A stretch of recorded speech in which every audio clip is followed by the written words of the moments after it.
I'm Mark Bouris and this is Straight Talk. I have the career I have because of the brain that I've got, but this brain that I've got nearly killed me. I was a very anxious kid. I remember hiding under the bed trying to get away from something, but I couldn't get away from it because it was in my body. And then sometime around the age of 14, I found this magical elixir that made everything kind of turn down. You know, at first it was fun, then it was fun with problems, and then it's just problems. All right, and I couldn't stop the problems. There's this Lao Tzu line, be careful of the direction that you are headed, you may just end up there. And it was very clear to me that I know where this ends. I was drinking to blackout since I was 14. To when? 36. Wow. Yeah. When I see you on television, you look like a healthy, well put together, like a competent, great performer. Well, our work was always the respite though. When I'm on camera, thank God. Bliss, man. All the anxiety, everything's quiet. I'm in it, man. Everything else is hard. That's the easy part. Osher, welcome to Straight Talk, mate. Mark, I'm thrilled to be here. First question for you. I mean, apart from I've got a million questions for you, mate, but first question for you is, when I was doing my research, your name's Andrew. Was. Where does Osher come from? That's pretty out there. Like it is. It's the Hebrew word for happiness. Really? Yes, and it's quite a long story. I'm not the only person to have changed my name as an adult. You're the son of immigrants. I'm pretty sure that they were known to their colleagues by a name that their mother didn't give them. Yeah, totally. Or all my uncles' names were nothing to do with their Australian names. Precisely. If I could put it like that. Both my parents changed their names. Biruta Magdalena became Ruth. Ruth. And Misho, my dad, who's 80 today, he was born on D-Day. Wow. That's a heck of a story, that one. He became Michael. Yet I'm pretty sure you got kids, don't you? Yeah. 4 kids. So you've changed your name.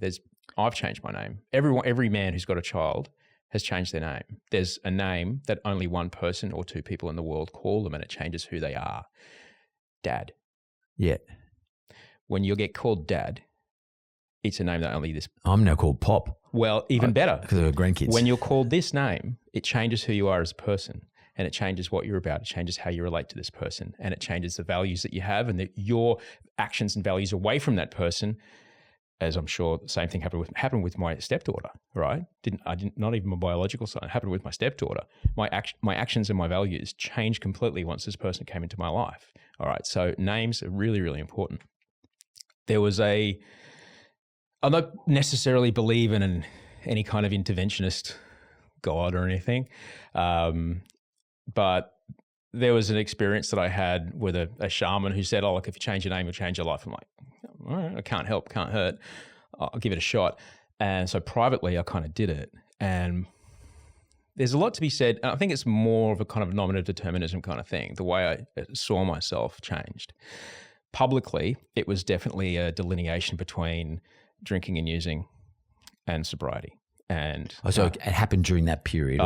Yes, absolutely. And it was an opportunity as the man that mentors me through my journey in our super secret sober club. When we talk about things that happened when I was still drinking and using alcohol and things like this, he said, well, the good news for you is you get to live the rest of your life not being that guy anymore. So putting a name on that guy really helped me. Is it actually a technique or is it a belief? In other words, is it a technique to I don't know de-identify yourself from the person? Ask Calvin Broadhouse when he steps out on stage. People don't say CALVINBR.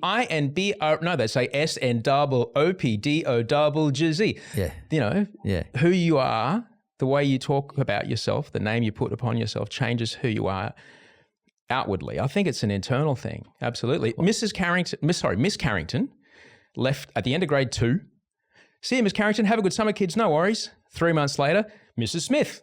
Same lady, different clothes, different haircut, completely different way of being with us. She got married over the summer. So she changed her name and it changed who she was. It's a very interesting, what you've just talked about then is a great example of plasticity, neuroplasticity. In other words, we are who we believe we are, and then we can continually affirm in our own mind through our actions and through other people's actions to us that we are that individual. So that becomes our story. But if you want to change who you are, you can. Yeah, 'cause that's what the brain can do. The brain has amazing It's the superpower plasticity. that every single one of us have. But not many of us tap into it. I've been very sick in my life, so sick that I needed to be on 2 kinds of antipsychotics, and NSRI and an SSRI. So I knew that my brain could change the way it felt about things, but at that point, my brain could not do it. All right, I needed those meds to loosen those switches up again. But there's the superpower that all humans face, is that when we have a healthier brain, we can choose how we feel about something. We decide. No one makes you feel happy or sad. You're the one that chooses that. You may not realize you're choosing it. It may be based upon something that happened to you 50 years ago, but ultimately you decide it, and you can decide to do something else about it if you take the time to investigate it. And it starts with 2 super powerful words. I'm noticing. I'm noticing my breath's quickening. I'm noticing my tummy feels a bit strange. I'm noticing my hands are I'm getting angry. I'll take a moment here. Don't want to do or say something that I don't. Because last time this happened, I said something or did something that I made a lot of problems. So it just starts with noticing. It's like doing burpees for your brain. All right. Just noticing. Like everyone fucking hates burpees, man. Oh, I hate them. You know why? Because they're fucking good. Yeah. It's the reason you see nobody on the rowing machine at the gym, because it's the fucking hardest thing in there. Yeah. And it'll do everything in 20 minutes. You're fucked. Yeah. Same with this. Like, I'm noticing. That's literally like doing burpees for your brain. Spend just a minute, put a timer on your phone and just notice everything you can hear. And then start to notice everything you can feel in your body, your socks in your feet, your shirt on your back, the itch behind your ear, the weird little thing you got in your knee from playing touch on the weekend, whatever it is. Just what you're doing is you're getting your brain to get used to having the observing mind come into the playing game rather than just the thinking mind that's just reactionary. The thinking mind is like I used to have a yellow lab. White lab. She was the best thing ever. When she and a Frisbee got together, it was brilliant. All right. The thinking mind is my old lab chasing that Frisbee. The observing mind is sitting on a park bench watching that lab chase a Frisbee onto a freeway. All right. But the thinking mind cannot see that chasing the Frisbee right now is not a good idea. But the observing mind can. The observing mind can go, oi, oi, and bring it back. And getting our observing mind into the game, that takes practice, takes work. But once you start getting used to it, once it starts becoming more automatic, that can really, really change things for you. That's mad. I mean, I often talk about being an observer or being a participant, and we've got to do both. But too often when we're overly participating, we forget to observe, and that's when issues arise.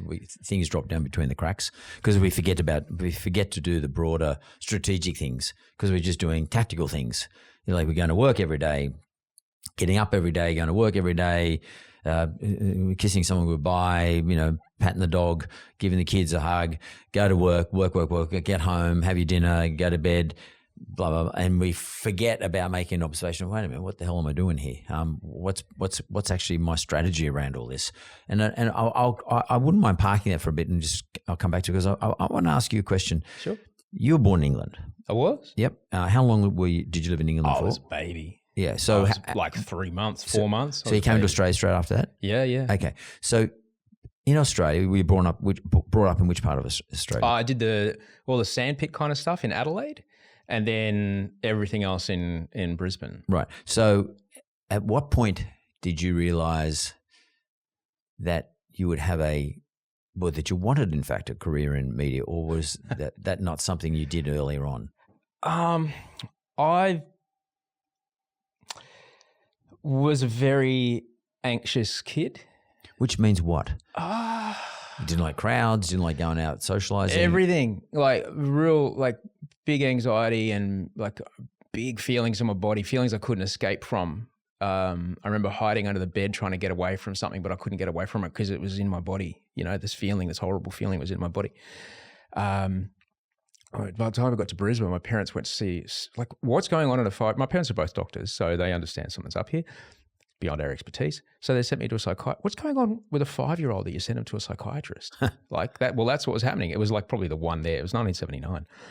And there was this fear and this kind of anxiety that was just with me everywhere. And I guess like I'm not alone in doing this. It stemmed from a lack of, I think, looking back at it as an adult, a lack of control over a situation. And later on, when I got diagnosed with social anxiety, one of the symptoms was being big, being really big. Because if I'm terrified of your thoughts about me, at least I want to try and be in control of your thoughts about me. So I'll give you at least something quite large to react to. Therefore, I know what you're reacting to rather than just having to deal with what you might be thinking. As in a performance?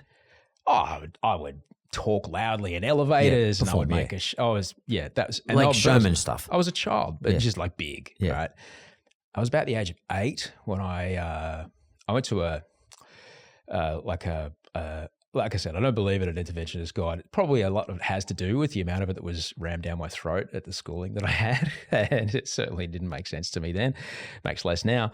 But every Friday we would have a play that each class would take a turn to make a play, or a sketch or something about, I don't know, picking up rubbish at the schoolyard, or, you know, whatever you do, don't masturbate because Jesus is always watching, like that kind of school, right? And so I walk out on stage. It was our turn. I walk out on stage. And there's just like 300 primary school kids just like koi carp, like like that. And the line was something along the lines of, don't commit a sin, put it in the bin, something like that. It was about picking up rubbish. There was a break. And then poof, a laugh. And that was like the first high that I was like, oh, because this feeling only happened when I was on stage. The reaction of that response only just unleashed this thing in me. All the anxiety, everything just was quiet. I was like, oh, this is amazing. Because what am I? I'm in control here. I'm talking, you're all quiet. Amazing. I know what happens next. This is brilliant. And so I kind of chased that. So my coping mechanism kind of became my career. But to be able to be on stage, music was the thing for me. So singing and playing. You had to have some level of proficiency. So I did quite dedicate myself to at least the illusion of proficiency. But I always got something out of connecting with people, connecting with an audience. There was just really something about that, whether it be the nonverbal communication of music or through song, or just any time that I was able to have this collective experience with people on stage. Was it about control though? At the time. Yeah. Yes, it was. And I had a very strange relationship to my self-worth around that. In sobriety, it's very different now. But can I go back before sobriety though? So I'd imagine then if you're a young man and particularly if you're a teenager or late teens or early 20s or something, and you all of a sudden have a realization that's what you've been doing the whole time. You know, like I didn't realize that until I got better. Then why did you get sick? What was the cause of sickness? Was not a realization? I don't know. Kind of. Clearly, we come out 50%. You know, we don't just look like our. Both my parents were refugees at one point. You know, intergenerational trauma is a real thing. We come out 50%. All of our generally the science is that we're 50% what our parents give us as far as our jumpiness or whatever, and we're 50% what we then experience or, you know, happen in our lives. Social development, yeah. So, you know, I've got two people who, it's 24 years apart, the very same Russians, you know, kicked in their doors and they had to get out of there.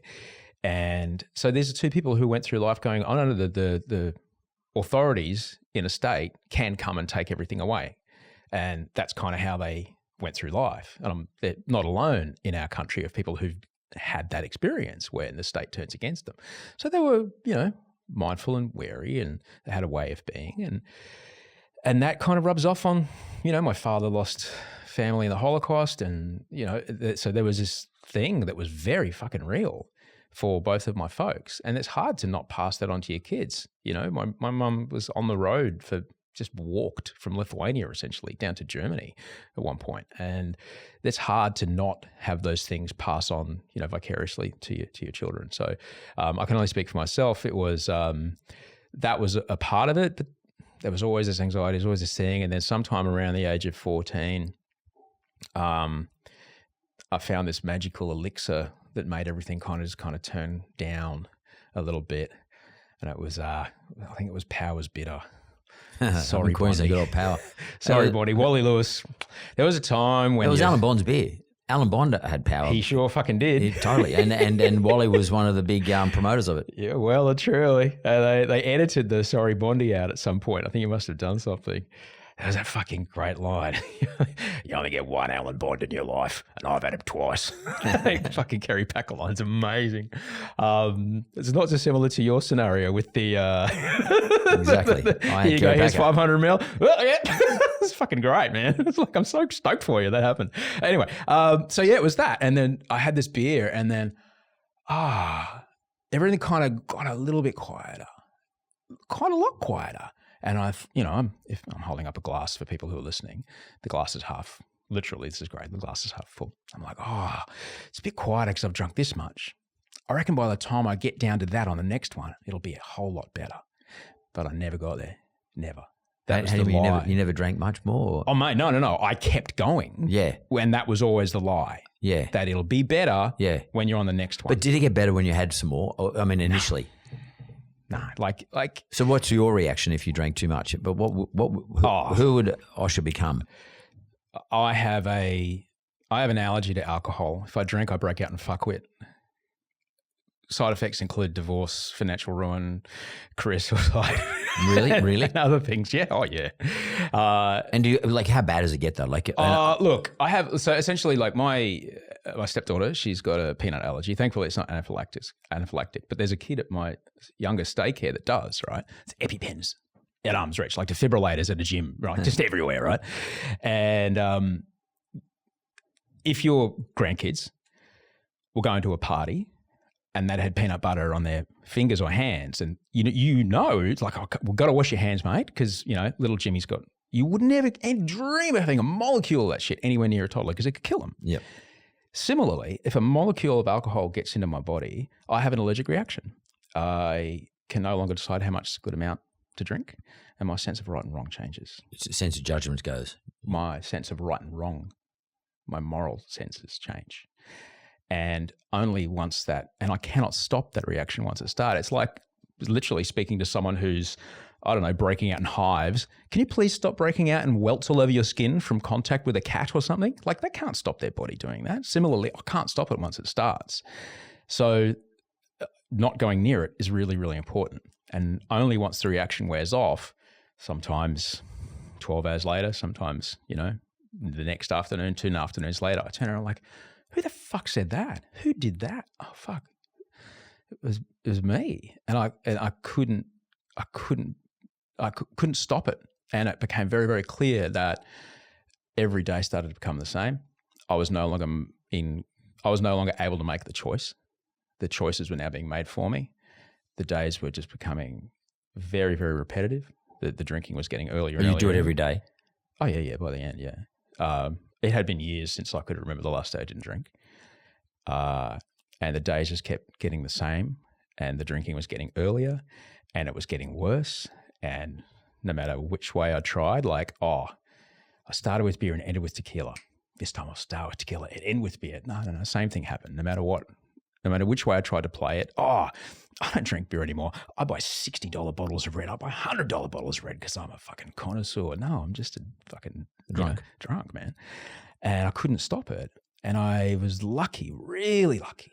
I tried to stop a bunch of times, like many people. Why did you try to stop it though? Did you know it was wrong? Because I could see it was like I was unable to control it. And I could tell that, at first it was fun, then it was fun with problems, and then it's just problems. All right. And I couldn't stop the problems. Once the drinking started, the next day was worse. And then everything's a good idea after half a 6-pack. So all kinds of other things went in concert with that. And the people I was hanging with and the things I was doing and the choice I was making was just like, what the fuck am I doing here? And I was living in America at the time, and I could see that, there was prescription painkillers got involved and benzos. There was a bad time. You can't sleep. You got to take it was a bad time. And I'd had friends who had died because they're so hammered that they forget that they've already taken their, benzo, and then they go and take another one. And then that's it. See you, never wake up. And I tried a bunch of times to stop. I'd maybe get 4 weeks, 6 weeks up. I couldn't do it. And then there's this Lao Tzu line, be careful of the direction that you are headed. You may just end up there. And it was very clear to me that I know where this ends. This ends with me in prison. This ends with me losing everything. This ends with me dead. I got 1 out of 3. So I got out losing everything. And it's probably the best option out of all of them. Bro, I was so fucking lucky, man. Yeah. I got so lucky. But what would be can you have a memory of what was the lowest point? I mean, can you remember where you walk around the streets of King's Cross on your own? It was all, it was just this, it was the same. Just, just being a boorish, belligerent person, vomiting on myself, humiliating the people I'm with, not knowing why people were upset at me the next day, blacking out. I was drinking to blackout since I was 14. Like, well, this is amazing. And I just kept. To when? 36. Wow. Yeah. 20 years. 22. Yeah, 20. My God. 22.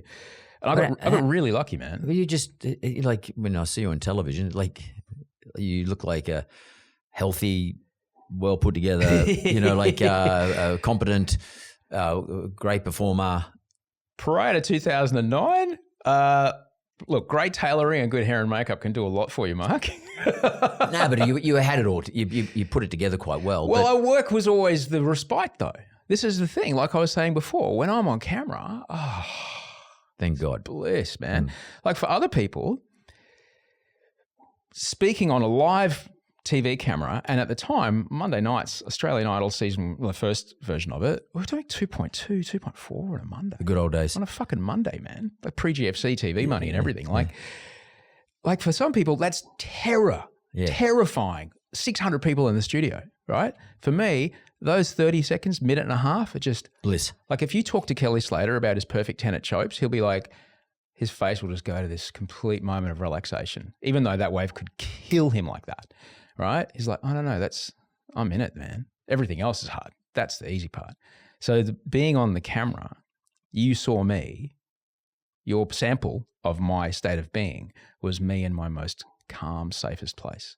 And so I guess it was once I got off air, that's where, I'd go to the green room, have 1.5 drinks so I could drive home and then steal bottles from the bar and then because, the best kind of drinking is the drinking that you do by yourself in your apartment. Because ultimately the amount that I was drinking to feel okay to leave the house started to be really, really dangerous. And then the amount when I was at home, the amount that I was drinking just to make the noise in my head go quiet was just bonkers. And I knew I had to stop. Do you know this? Do you think this is sort of prevalent in the entertainment industry? Because it's funny. I was just thinking to myself about stuff like when I get up on stage, like if I'm doing a speech, and prior to getting up on the stage, I'm not nervous. I just don't want to do it, and I'll sort of semi-resent it for some reason. It's silly, but once I'm up on stage, I love it. Right. And then when I get off stage, I'm exhilarated because obviously must be a whole lot of chemicals flying around my head. Because you're connecting with people. Yeah, or am I controlling it off? Wonder about it. It's an interesting mix. But do you see lots of people in the media game who are like that? Is it a thing? I often wondered about it because I've spoken to a few media people and they're similar. They have the same. So firstly, I can help you with the pre-stage thing because I still do this regularly, and I have learned so many fantastic coping mechanisms. If you've watched me on telly from 2010 on, you have seen me do relaxation techniques on live national television. I do that now. Do I breathe? I do box breathing. I do muscle stuff that I've learned these really interesting things that cannot be detected on camera. And unless I tell you what you're looking for, you won't even see it. Last time I was on Q&A, you can see me doing it. I talked about it on my podcast. I'm like, this is what I'm doing. And you can see me do it 5 times. During the performance? Set. Yeah, during the set. I'm there on Q&A with Chris Bowen and what's his face, the ex-energy minister. But yeah, so the look, I don't know. Have you ever... Because everybody looks at people on TV and media and they go, oh my God, they do it so easy, they blah, blah, blah. Yeah, but everyone's got different brains, and different brains kind of all have a surface tension that brings them together around different careers, okay? If you go and say, for example, find the people who are the best ever with Excel spreadsheet formulas, probably a few of them are going to have a bit of trouble with eye contact. And that's fine because that's where they go. People, neurodivergence has always existed in society. The whole time we've been here. Yet we have these schooling systems that with a limited budget are trying to, get the biggest amount of the bell curve. And there's people over here who can't stop jumping their knee like me. And there's people over here who are very different. And they are the ones that get in trouble with that schooling system. And it's all about the ones in the middle. It has to. You're on a limited budget. You're trying to get the most cohort as possible. Well, so I would say that, similarly, have you ever been in a room with more than one MotoGP rider? All right. There's small kind of flighty like racehorses. All right. Because they have to be. And that's their brain. Their brain can do that. And it has to be, there's a specificity around who they are. And so different people with different brains get attracted. They're fit for purpose. Precisely. So that's sort of my point. I think maybe to some extent in media, we're all fit for purpose in that we are very good once we get in front of the audience. Mate, I spent my whole career working with people who could not sit in a cubicle. Every camera operator, every audio guy, every field producer, every art department person, you have a chat to them. And certainly after I got my ADHD diagnosis, I kind of learned a lot more about things. Every one of those people are like, oh no, I couldn't. I tried a desk job once, couldn't do it. But that's the bubble that I live in. This is fine. But there are other people who they have a public service job. They get there at 8:29. They're on at 8:30. At 4:59, they zip up their pencil case and they get on the freeway and they never think about it. And they fucking love it. And good for them. And well, it's funny. And as I said, and there's nothing wrong with being like this because, as I said, it's fit for purpose. Not at all. I'd love to do that. Yeah, but Osher, you just mentioned the word neurodivergent. So, do you think it's important? Well, there's any value whatsoever in actually putting a tag on it at all? I mean, less and less, I think. Yeah. What? I mean, sure, we say ADHD or on the spectrum, all that sort of stuff. Now we call it neurodivergent. Everything's a spectrum, though. Yeah, but totally. But everything's a spectrum. I don't even know what the spectrum is. I don't know who worked the spectrum out. If they assessed every single person on the planet and any other place that might exist in the world in the universe today. No, but do you think? Can we just accept that everybody is different? Absolutely. Different brains do different things. And that's, if you're trying to get a cohort of people to the same goal, you're going to have to understand that a vast, like 90% of them are going to respond really well to the structure of whatever it is you're trying to get them to, whether it be doing your motorbike license or whatever. But there's been a couple of people on the edges, might need a little bit here, might need a little bit there. And that's what they're going to need to get them there. But then everyone's got the same outcome. It's when we start to leave those people on the edges behind, that's when we start to have issues that can compound later in life, when there's nothing more dangerous than a man who's been left behind, really. Someone who watches all their friends go forth and be able to complete things that he can't, and have relationships and make emotional connections that he somehow can't seem to be. I understand why people get resentful about such things.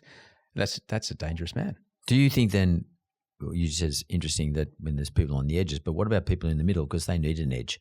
So for me, people in the middle don't have any edge to them. And as a result of that, they may also be missing it. Because one of my experiences is that people that I know who have done very well, generally speaking, speak like you, fast. No, I'm serious. My experience in business, at least, is the people who have been the most successful are prolific. They prosecute in a good way. They speak quickly. They have a mastery of the language. They look like they're really confident, but they're probably not that confident, but they come across as really confident and in control, and they control the conversation by speaking quickly and elegantly at the same time, that's you. I mean, and some people might say, well, he's got ADHD, but who gives a shit? We don't have to put a label on it. I just think that we are all completely different. Every one of us. There is no middle. You talked about the bell curve. Yeah. I mean, I think there's no point actually having a bell curve. Okay. I think there's just an X and a Y graph, and there's just dots everywhere, and they're all over the joint. We can't actually draw a bell curve. And we're all different completely everywhere. And let's not put labels on anyone else, and particularly ourselves, because what happens is we get forced to put a label on ourselves, and you all of a sudden you're defending a lot. I mean, especially for a younger person. When we get older, we can deal with anything pretty much. But when you're young, you think, fuck, I'm so different. How am I going to deal with this shit? I've had a few people on with, similar diagnoses that you have. And they're all successful. You're successful. once you worked your shit out, it becomes Well, successful. this is the thing. Like, I have the career I have because of the brain that I've got. Correct. And- Fit for purpose. But this brain that I've got nearly killed me. And the only reason that I'm able to keep going and have a relationship with my wife and my kids and, try to, put something of good and value into the world is because I work really hard to make sure the bits of my brain that don't serve me don't take over, because that's happened to me. And it was really dangerous, and I got very, very, very sick. So having been, there was a magazine back in the day, there were shiny things, they held them in your hands, you opened them like this, you looked at stuff, you couldn't zoom on it. But I was on the cover of Men's Health magazine, I had a six-pack. I had a six-pack for about 18 hours, Mark. It was fucking hard, all right? You don't accidentally get it. You don't accidentally wander around and then find yourself on the summit of Mount Kilimanjaro. You very, very deliberately do this thing, all right? Yeah. Similarly, we don't accidentally have good mental health. We have to deliberately cultivate it. Similarly, we have to deliberately cultivate resilience. Now, I'm not talking about... I'm thinking about this quite a bit, Mark. Like resilience and vulnerability. People go, "Oh, men need to be more vulnerable." But vulnerability is the opposite side of the coin to resilience. The extreme of that is fragility and, I guess, being indestructible. All right. Now, I have been both. Fragility, the smallest thing, can destroy you. Indestructible, nothing can harm me. I haven't lost my house in 3 days. All right. I'm sitting at home just like gambling on internet poker and watching porn and drinking, but I don't have to deal with anybody, so I'm safe. I can't have any good relationships. I'm not very good for my career, and I'm, starting to really erode everything. I can't make eye contact when I go to get my groceries if I do. So yeah, I'm safe, but it's not a fucking way to live. So, but closer here, this is resilience. And, if we can build up resilience, but if you're here, you're also super fragile, right? Because anything can fucking destroy you. But if we build up our resilience, then we are open to being vulnerable. And this includes emotional resilience, okay? I would love it if in high school we taught young men and young women how to get broken up with, all right? How do you mean how to break a relationship? How to be on the receiving end of someone not wanting to be in a relationship with you. Yeah. I'd love it if that was a course that we did in grade 9, right? Because if you have emotional resilience, all right, and I'm really into this person, but they might not be into me. If and we've all had breakups, and it's taken me a long time to get to this part. If it really sucks. I really liked them. I had all these ideas about what we might do. Oh, that really hurts. And now I'm seeing them at a party with someone that I also know. Oh, that's really bad, but I know I'm going to be okay. And I know there'll be someone else out there for me. If we have that, knowing that, the next relationship we get into, we won't fear this loneliness. We won't fear this thing. We won't grasp and grab and smother. We'll be able to go and be emotionally open and be vulnerable, because the only way we can actually fall in love and have an open relationship, open communication, and open loving relationship with another person is if we hold in our hand at any moment, this person could want to go. But that's what makes it amazing. This is why having kids is incredible, because it's unbelievable. You hold this tiny little human in your hand knowing you could die. So you hold this incredible love and fear in your hand at the same time. And it's really important that we learn to do that more and more and cultivate this emotional resilience so that when things do show up, they don't destroy us. When you went through the crappy period, what was it that turned your life around? I mean, was it an event or was it an offer to come and do something? Like work? Well, but you're talking about when I got mentally ill? Yeah, well I am the drink and then that. No, but the drink and then the illness that sort of transpired. So I got so lucky that I got sober first. But how'd you get sober? Why'd you get sober? Well, because I was going to die. Did you book yourself in though? I knew I was going to die. I was like, I'm going to end up dead or something. I've got to stop this. But I had Rick Grossman here the other day, and Rick was telling me that he actually went and booked himself into a place. All right. What did you do? I didn't. I had no idea. I grew up in Queensland. I had no idea what sobriety looked like. Oh, we're drinking? I'll bring my gumboots. Like, we don't stop until someone's vomiting through their nose. That's just kind of what is country drinking, right? Yeah. And so I didn't know any other way to be around other people or to socialize or to what. And slowly over time, as my mates went to uni and stuff like that, I could see them, I could drink less and leave parties earlier. And I'm like, what are you leaving for? It's just about to start. Everything's about to get amazing. They never did. And so I didn't know how it could be. And I was at this, it was like I said, it was pre-GFC. So I was making pre-GFC money. All that's gone, by the way. And I was at this party. I'm in the Caribbean at this party on an island, as you do. And it was like, I can't even name the people that were there because it would sound like a fucking wank, but I couldn't believe it. And my self-worth was just ridiculous. And I was fucking blitzing myself because I didn't believe I belonged there, right? And I see this guy just moving through this crowd of people. We're in Darlinghurst. If you go up the road to the bookshop, you'll find a book called Tom of Finland. It was like if you're a kid and you're sketching pictures of the perfect wave, you'll draw Chopu or something, this perfect barrel, right? So Tom of Finland is like a cartoon version of the perfect Leatherman, huge, big forearms and big handlebar moustache and, just chin that could cut cake and fucking there he is. Who's that? And he's this photographer. He's shot covers and this cover and that cover that I know. Oh my God. And he's live for the party and sober. Oh my goodness. I'd never seen it like that. How can you be so successful, be so delightful, be around all this and be okay? A couple of weeks go by. We're all back in Los Angeles. I got his number and I called him up and said, hey man, you don't drink, do you? And he goes, no, not anymore. It's like, can you take me to some of those meetings you go to? He goes, yeah, sure, I'll take you. And so the first meetings I went to were all gay meetings, but I'm sitting there in West Hollywood in a room full of men, beautiful men, and I'm hearing some kid from Kansas with his Midwestern accent tell my story. And, he's 22. And I was like, oh, I'm not a special snowflake. All right, this happens to some people.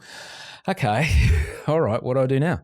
So I got really, really lucky that I saw this guy because it's very much like I didn't know what it could be. So say I blindfolded you and brought you in here where, opposite the Trop Cafe in Darlinghurst, but I said to you, okay, so what color are the cars on the street? They're out there. You can't. There's this blank space in your head. I didn't know what to do to get from here to there. So I just had to trust these people. I was told, just find someone who's got what you want and do what they tell you. And that's it. So I found a guy. Pretty simple. Yeah, it's good. I found a guy who had been divorced. He'd married again. He had kids. He had his career again. I was like, what do I do? And I just did what he told me because I had to come to the understanding that the best I could do, the smartest I could be, the cleverest I thought I was being had ended me up here. That was my ideas, my best thinking. Might be time for someone else's thinking. And so once I started following what he told me to do, it was such a relief because it was no longer on me.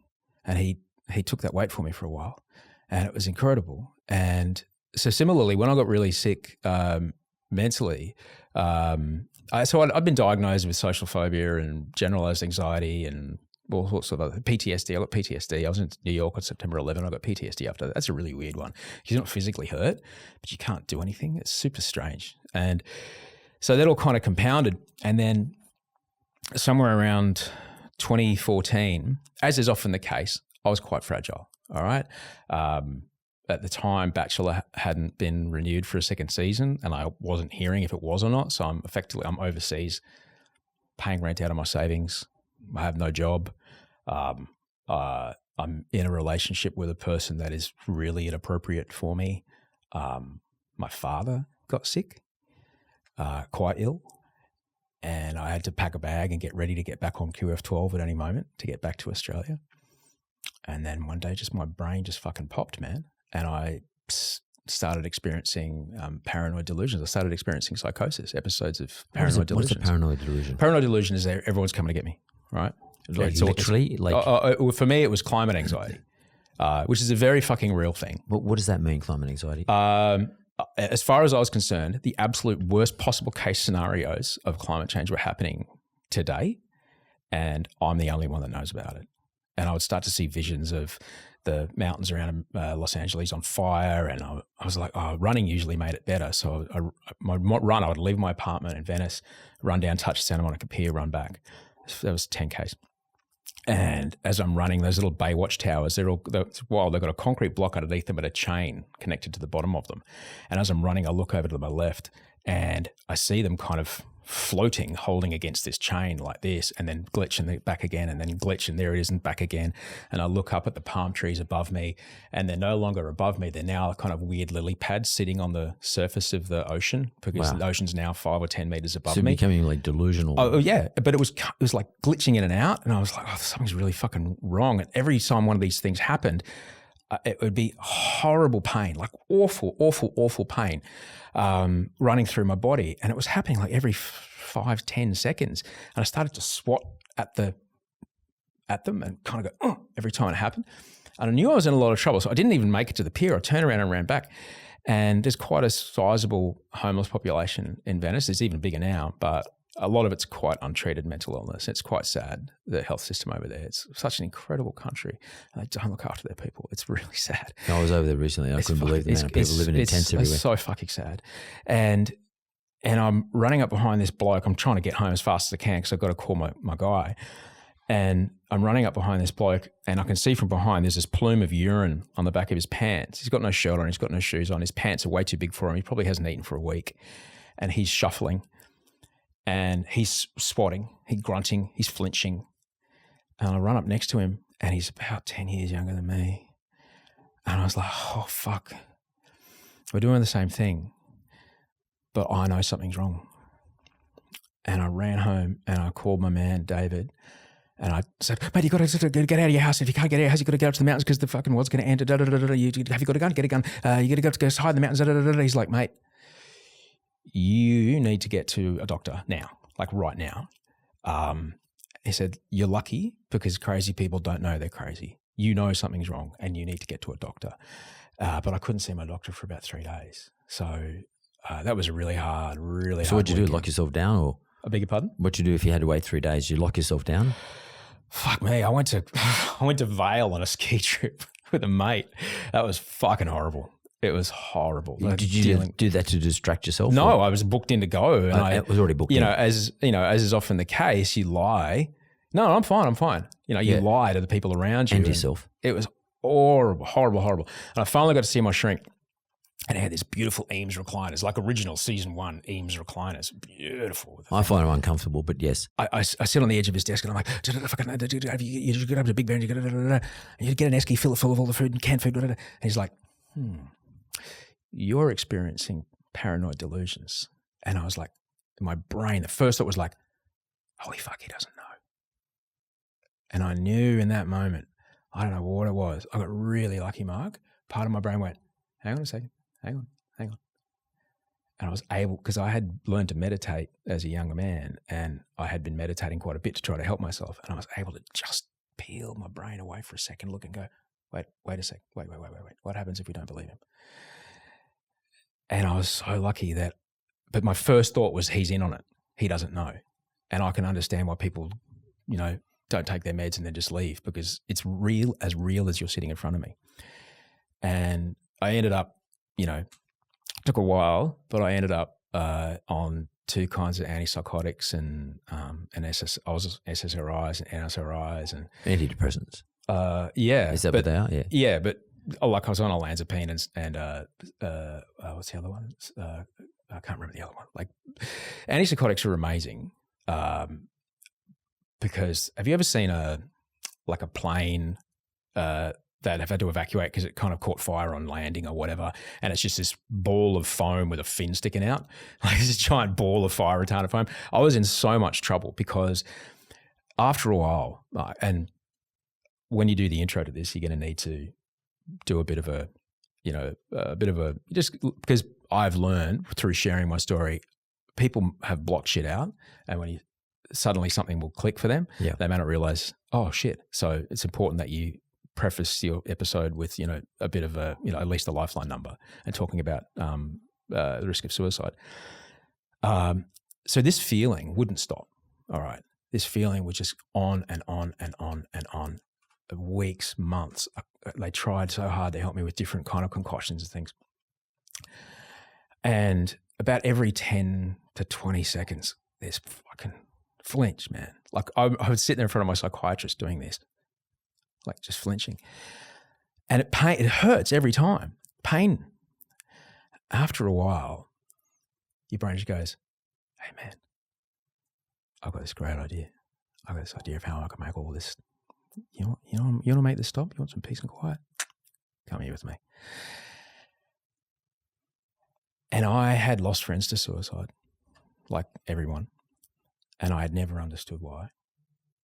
And in that moment, it wasn't a scary thing. It wasn't like, I'm not into this person, I'm going to have to go and meet them and tell them we're going to break up, or I've got to fire someone, not TV fired, but actual fired, You hired them because you loved them, right? And you're like, you're going to be great for us. And it really hurts when you actually have to, especially if you come to know them. Like you feel a thing inside you before it wasn't that at all. It was no fear about it. It was this, do you surf? Do you ever surf? Yep. All right. Real cold day. You're in your 2-3, not your 5-4, right? Mm-hmm. 4-5, right? And you can't feel your hands, and you're out there, and you're like, oh man, when I get home, that shower, that's gonna be the fucking best. I'll get the jacuzzi on, but yes, it's that. Oh my God, that's gonna be the most amazing thing when I do that. And then once again, I was so lucky that I was able to notice and go, hang on a sec. If my brain's trying to tell me that the world's on fire and I'm underwater right now and I'm glitching in and out, maybe this thought's also a distortion. Yeah. And that's all it took for me to go, oh, Jesus, fuck. And I just started calling people. And I was in the Middle East at the time. And I just looked at the world map and saw who was awake. And I started Skyping my brothers who were in Australia. They were awake at the time. And I just kind of waited till Los Angeles, woke up, and I spoke to people. I don't know how many people I spoke to that night. About what? What did you say to them? Just to connect. Yeah, I needed someone else's brain. Awake. I just needed someone who was thinking about the world without my brain. Yeah. Someone who I needed to hear what the world looked like through their eyes. You rent them out. Because I couldn't trust. Every piece of visual, auditory, sensory input was being distorted. All right. And my brain was telling me that these things were happening, and I knew they weren't.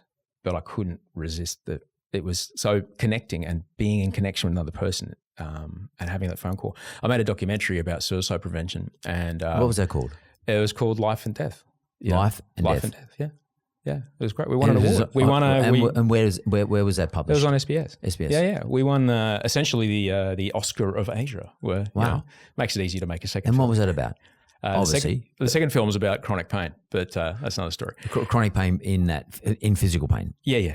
What was the first one though? It's about suicide prevention. Suicide prevention. And my brother who works in comms at the Ford Motor Company, he's a fucking amazing guy. We interviewed him about that phone call. And it's really interesting. He goes, yeah, I remember that. I remember you calling me. I remember that. And he, the way he talked about it was kind of, I just knew I kind of had to stay with you for a bit. And because I knew that from getting sober, process goals are always way easier to hold on to than intention goals. Oh, I should really go to the gym. And you never go. All right. But if you go, when I get up, I put my shoes on, I walk out the door. Routine. Yeah. As a process routine. goal. If you have a process goal, you will act through your intention. All right. So I knew, before you pick up a drink, pick up the phone. That's it. Yeah. So similarly, and I had done that, and I had known that my brain's not making good decisions right now. I need to see somebody else and ask them, what should I do? And trust that they have my best interests at heart and just follow what they do. And so that's what I did. So it's important to have a support group. Yeah. But is that something you recognise, or is that something that you just happened to fall into because you had close family and close friends? I think because my folks were doctors, they kind of did model, this is bigger than my skill set. Let's call the specialist. I don't know anything about tropical diseases. Let's call, Paul. Paul knows it. And that was kind of what they did. Like, this is beyond my area of expertise. I'll call someone who I trust, and I'll trust them. And that's, science is what's the word? Science is a specific application of doubt, all right, essentially, to try to find agreed Solution. upon truth or a reality that we could both make a choice from. And so my parents always did that. And so we kind of knew as kids, like, oh, if it's bigger than me, I'll call someone that knows.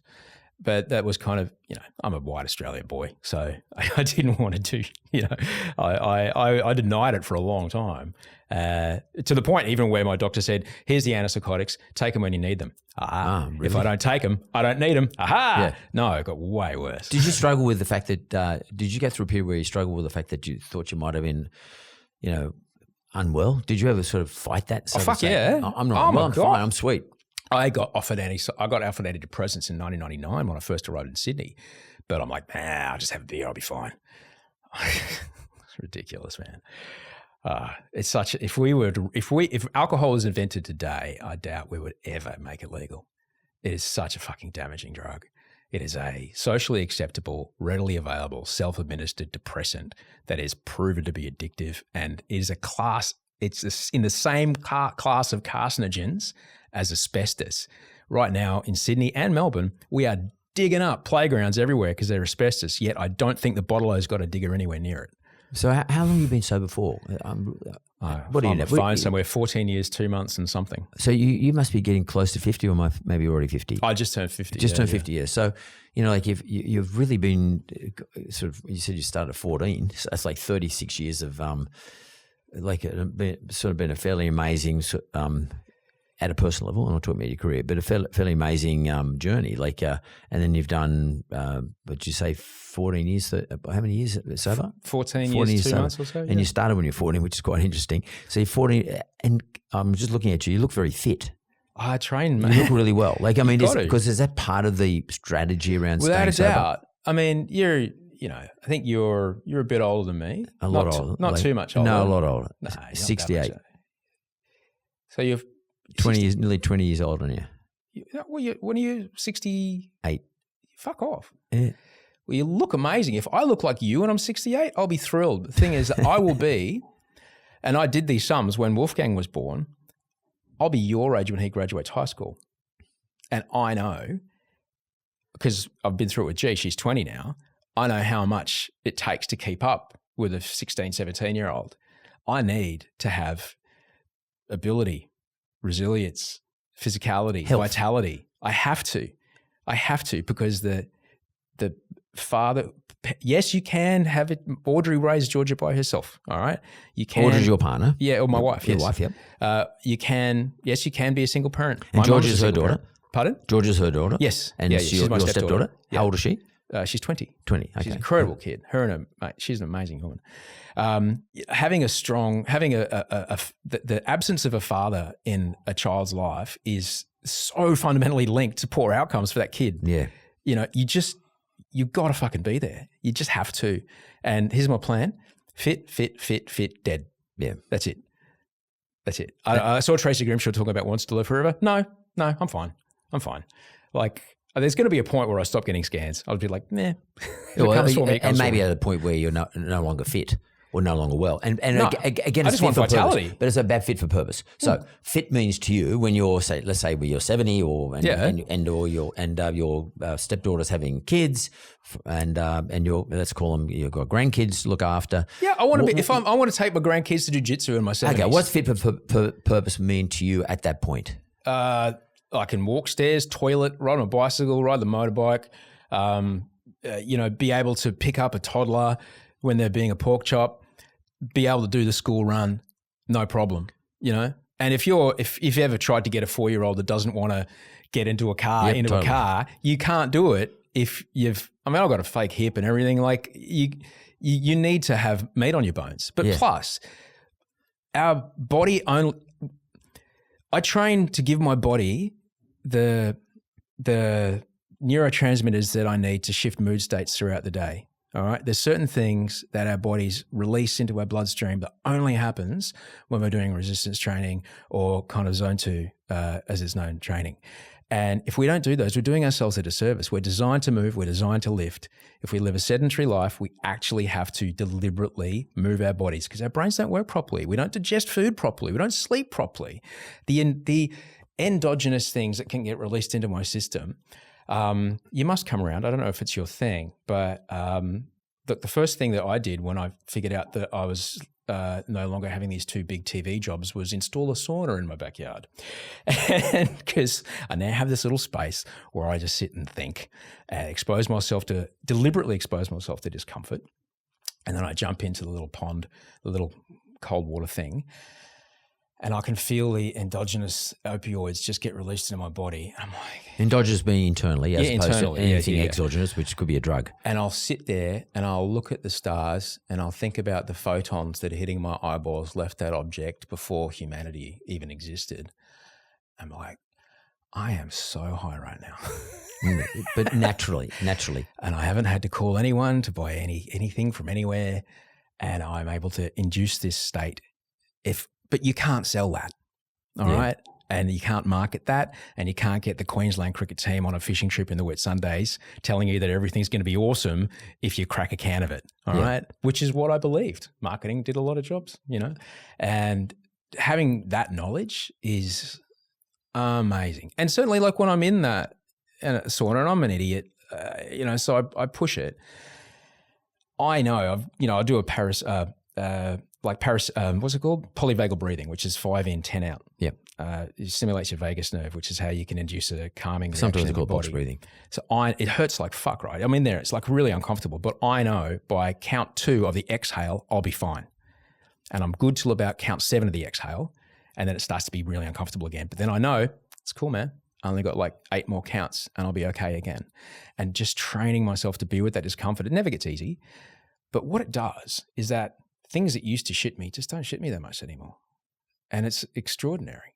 And it's all I'm talking about. It's like I'm building my resilience and keeping my resilience.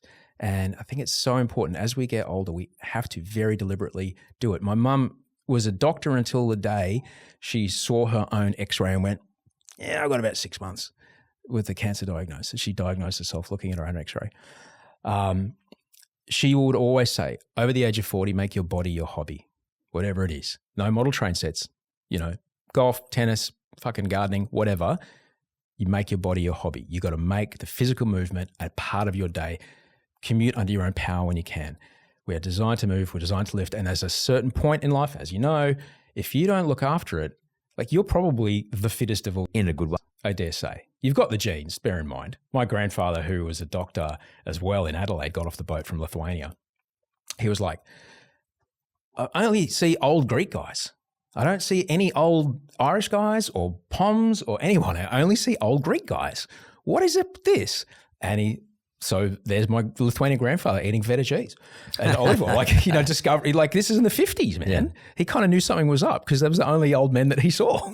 So there's something in it. No, I agree with that. I mean, but unfortunately, not unfortunately, but my mum's Irish. So my dad's Greek, my mother's Irish. But I mean, I get, hopefully I get other things from my mother's side. But by the way, it's diet, man. It's like anything. It's what you put 100%. In. And it's funny you should say that because it's mental health is a part of our overall health regime. So we tend to forget about it. But for me, if I do physical health, my mental health will follow, or can follow, as long as I'm not doing anything. You used the word endogenous before. I think the exogenous thing is really important.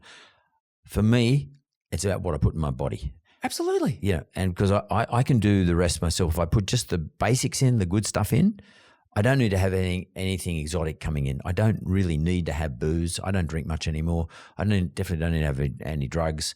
I try to resist medications as much as I can, but obviously you have to take some medications from time to time because if you get ill. But just relying on your own body to produce what it is you need, we're so fucking efficient. It's ridiculous. As long as we fuel ourselves properly. You've got to.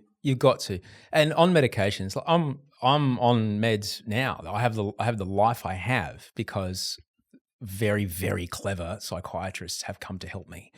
And that's the only, the life I have, the career I have, the relationships I have are because of the meds that I'm on. But the meds don't do the job, all right? As a cyclist, anyone would be familiar with the great Lance Armstrong battles up the Alpe d'Huez. You see any photos of him, and in the documentaries later on, that everyone was on the gear. But you see a photo of Lance paddling up the Alpe d'Huez. he's working his fucking balls off, right? Yeah, sure, he's got everything running through his veins, but you still got to work fucking hard to get the gold jersey, right? Similarly, you can take the meds, but the meds don't make it better. The meds just make it easier to do the actual work. So last night, I'm there with my big ring-bound book. I'm doing all my writing. There's certain processes that I do that involve writing down. I do it in the morning when I have a cup of coffee before everyone wakes up. There's stuff that happens every single day. So what are you doing now? Tell me what you're up to. You got your podcast. What's your podcast called? Oh, my podcast is called Better Than Yesterday. Yep. Because and how many times a week? Is it once a week, once a month, twice a month? So I'm What's 3 times a week. 3 times a week? Yeah, Mondays, Wednesdays, and Fridays. 3 times a week? 3 times a week. Wow. I've been making this podcast since 2013. Wow. Yeah. You're one of the early starters. I was late. No, but I mean, in terms of Australia, there's not too many people doing podcasts in 2013. And it's interesting because independent digital broadcasting is now one of my main revenue streams. And so I'm in this, I've chosen, there's people like movie quotes because it sums things up. I think my favorite one, it used to be "You're going to need a bigger boat," which I do love, but it's Hyman Roth to Michael Corleone, Godfather Part 2, where Roth is complaining to Corleone about a friend of his who got whacked, and Corleone ordered the whacking. And he goes, "But I never complained because it was business, and this is the business we have chosen." I chose this. Yeah. I chose to have spent the last 32 years of my life getting really fucking good at doing this.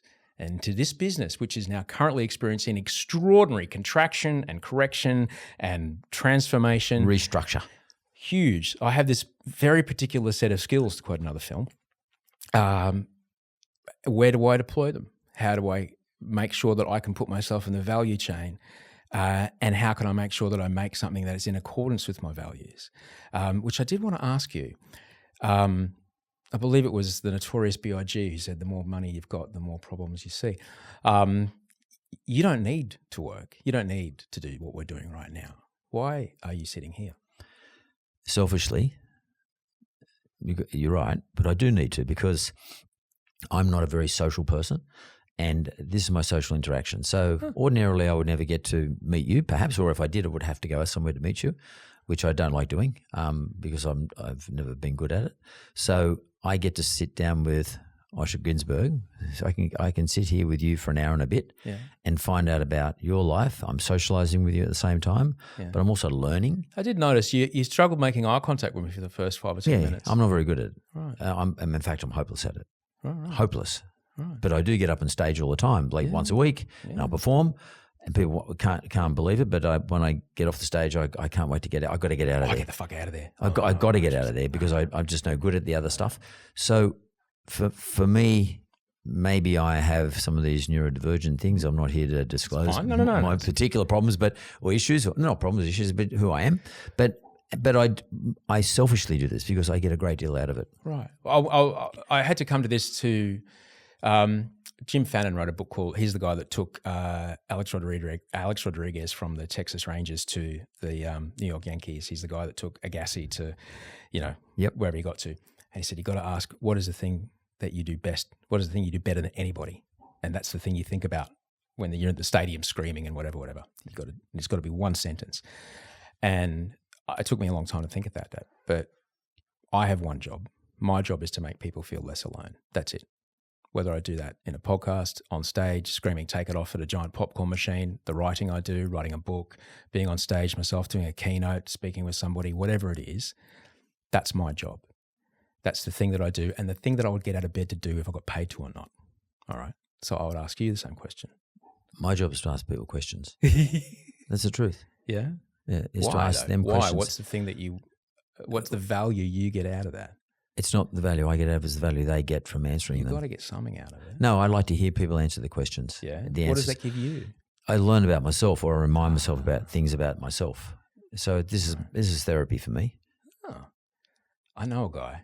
I have sent that many therapist kids through private schools. I'm sure people and I think that's also but this is therapy for me because when you're speaking, I'm thinking about similar events in my own life. Yeah. And not just you, but other people come in and sit in the very chair. And that's why I have such a diverse set of people in for Straight Talk. Straight Talk started off as a thing I did because I was originally a bit bored. Yeah. with doing my other podcast, The Mentor. And I thought, I wouldn't mind talking to people, just anybody. Yeah. And then I started talking to, adult porn stars and murderers and all sorts of things. And I thought, wow, this is pretty good. I really enjoy it. And then it is very selfish because we all have a little bit of character in everybody. Yeah, I see a little bit of my character in just about everyone who sits there. Not that I've ever been a porn star, but I have a little bit of. Well, but maybe I could have been. You know what I mean? Shit, you haven't seen the video, have you? I'm only joking. No, but I'm just saying. I see a little bit of myself in everybody who sits in front of me, and I think it's important for you to have a look in the mirror. Yeah, and find out about yourself. But this is the thing that I really, really believe that we talked about looking after our bodies, what we put into our bodies.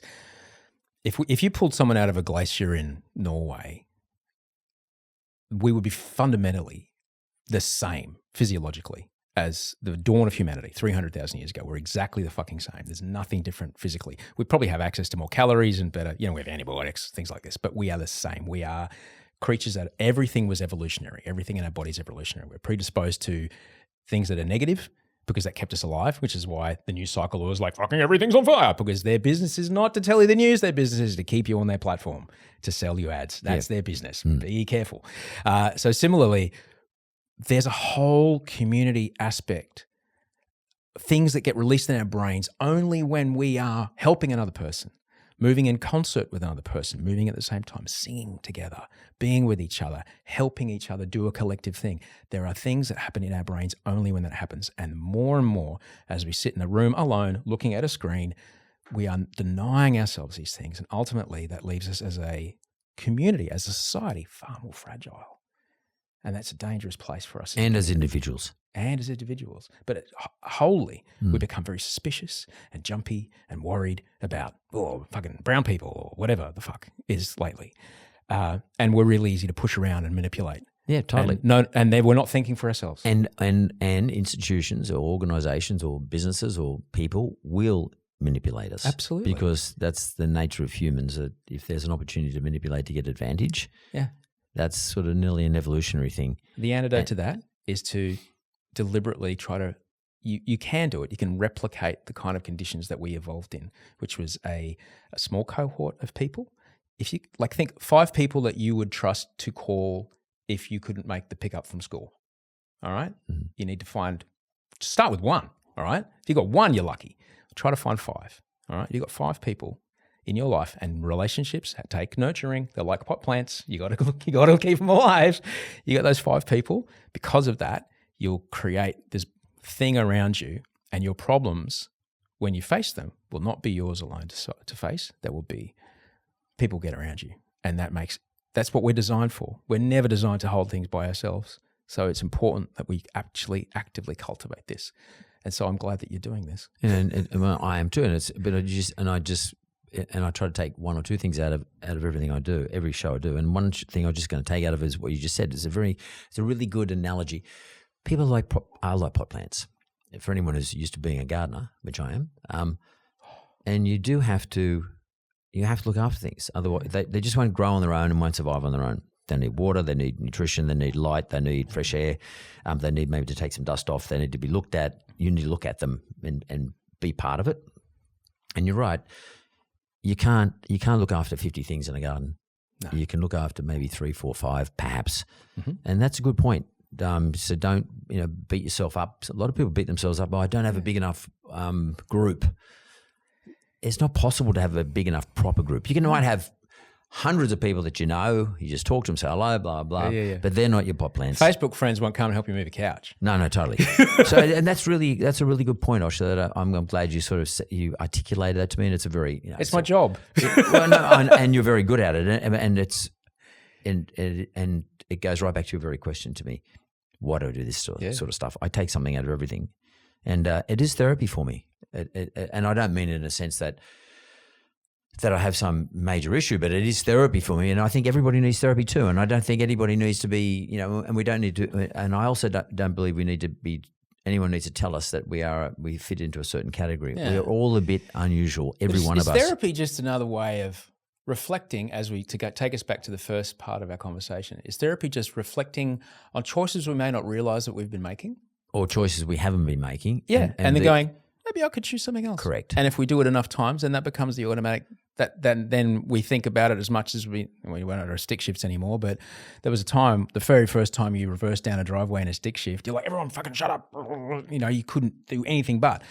Then, you know, cut to a year later, you're eating a sandwich, putting the radio on, talking to someone, fucking, you know, whatever. Those automatic behaviors, we may not realize if they're serving us or not. Especially if we do it enough and enough and enough. And when we reflect through a conversation, we go, oh, hang on a second, I don't know about that. Maybe I might try something else. And I think that's why podcasts, what you do, what I do, and what a lot of other people do too, podcasts are so important because what we see on, unfortunately, here on radio, and I love radio, I still listen to radio, but we hear on radio, it's like 4-minute sections, 3-minute sections, and there's an ad. Television's the same. It's, 42 minutes of TV, but it's all sort of overproduced in my view. Podcasts are great because people get an opportunity to listen to a whole conversation, our whole conversation we've had today, and get a full context and take out of it what they think is important for themselves. That's why podcasting is, I think, will emerge as the number one media. Such an intimate form of broadcast, and particularly for men, because men don't talk face to face. This is uncommon. Men don't talk face to face. Men talk shoulder to shoulder. Yeah. All right. And men's speech centers only really work properly when they're moving. So men tend to listen, and like I don't listen to podcasts. I don't sit there in a room by myself, listen to a podcast. I listen to a podcast while I'm doing something. Yeah, me too. All right. You've got emotion is involved, particularly with men, particularly with the kind of stuff that I talk about on my show. It's people are doing stuff. I listen to the nerdiest shit when I'm at the gym. But so do I. I mean, I love I love all the sciencey stuff, like about the brain. I just love it. I mean, and it's like feeding myself, like nutrition for me. Yeah. Like I have a massive thirst for it.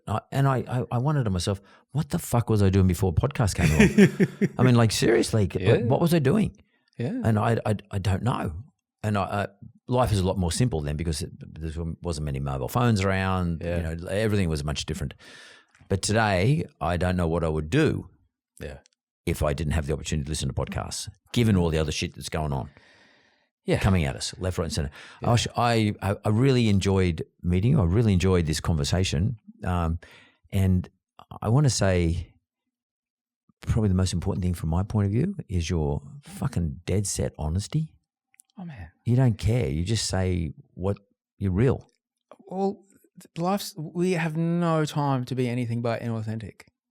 Yeah, but I just think it's so fucking You are going to real. die. I'm going to die. The producer in the corner is going to die. My kids are going to die. Everyone's going to die. All right? There is a clock somewhere ticking that has the exact amount of hours. I rode a motorbike here. I might not even make it out of here. All right? I might not make it home. I try as much as I can to reflect upon my own death. All right? And I never want to leave a room with people wondering how I feel about that. But not in a morose way. No. Reflecting on our own death is so important because it helps us from making fear-based decisions. It's like if this was you know it, but there'll be and you've done it with your big kids, but you don't know what happens. There's a last time you put them down. Yeah. You're never going to hold them again. There's a last time when they're in bed with you. He's asleep, he's stroking my spiky beard like this. I'm like, it's days, and he'd be like, "Fuck off, Dad." You got to cherish every moment like it's the last time you do it. Otherwise, what are we living for? Fucking brilliant. Thanks, Osh. It's true, man. Thank you.